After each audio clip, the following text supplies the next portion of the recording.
If you're having a very difficult time with focusing in and actually achieving what you want out of life, you might have to enter monk mode. This is going to be a period of time where you just shut out all of your distractions and you now are able to just solely focus on what you need to get done. And there's a proper way of entering monk mode that I will list out today, and if you follow it step by step, you will achieve the most optimal outcome. So the first thing you need to do, I'm pretty sure that you guys all know this by now, but it's to delete social media. We spend so much time just mindlessly scrolling and consuming so much content that it's come to a point where it's very difficult for it to be useful for a lot of people. You know, the invention of the app was meant for communication and helping people stay in touch, but now it's just you on your explore page just scrolling and looking at memes and stuff that you know isn't beneficial to your life. So you're gonna have to take a social media detox. Start with about a week. I know it's gonna be very difficult for you to do that because you're so used to just spending hours on it at a time, but the first few days that will be very difficult for you, but it's gonna get progressively easier.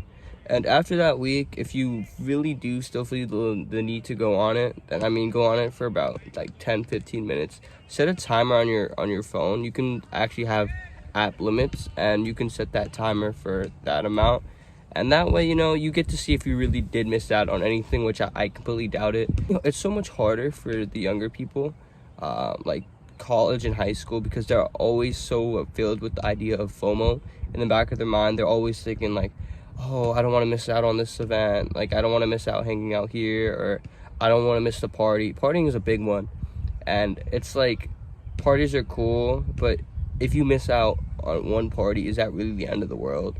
And most of the time these kids aren't even getting invited to these parties or not having anyone hit them up on social media, so there's really no real reason for you to even have it in the first place. So once you delete that, now the second step is to turn off the color on your phone. Your phone is so addicting, it's so fun to look at, and it's simply because of how colorful it is. You know, if you were to watch TV in black and white, it wouldn't be as fun as it would be if it's in color, obviously, right? Same concept. By turning off the color on your phone, you're not going to be as entertained by it, and as a result, you're going to spend a lot less time on your phone. Your phone will now be serving as an asset instead of just something that is used to help you distract time. The next thing you're going to do is you're going to contact all your closest friends and tell them you're on monk mode. If they don't know what monk mode is, send them this video. It'll definitely help them. But it's good to give them an advance notice so they're not really worried about you or just all of a sudden concerned about you not responding to group chats or you not being on social media as much or just your presence not being online anymore.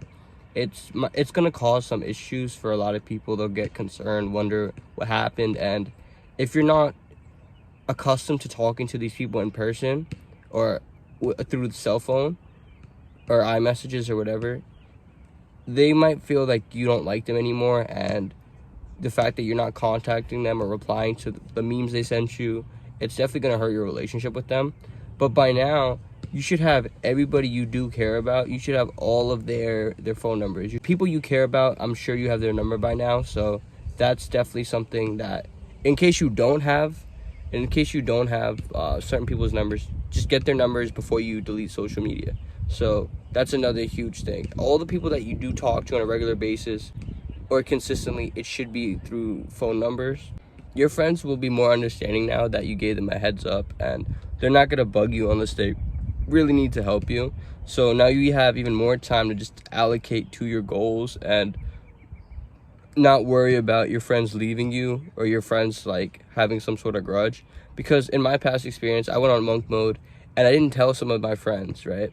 And as a result, they got super mad that I went MIA and I went like Hollywood and like I just wasn't responding to like social media DMs. So if you want to prevent that from happening to you, it's best you give advance notice. Otherwise, people will just get mad at you, and that's definitely not what you want. You don't want to have to look up after all your hard work and all your progress and be ready to hang out with people again, and you're just going to look up to a bunch of nobodies. Everybody's just going to leave, and there's like no real reason for it. You know, a lot of people just have egos, and they don't want to like accept the fact that you can go a certain amount of time without them.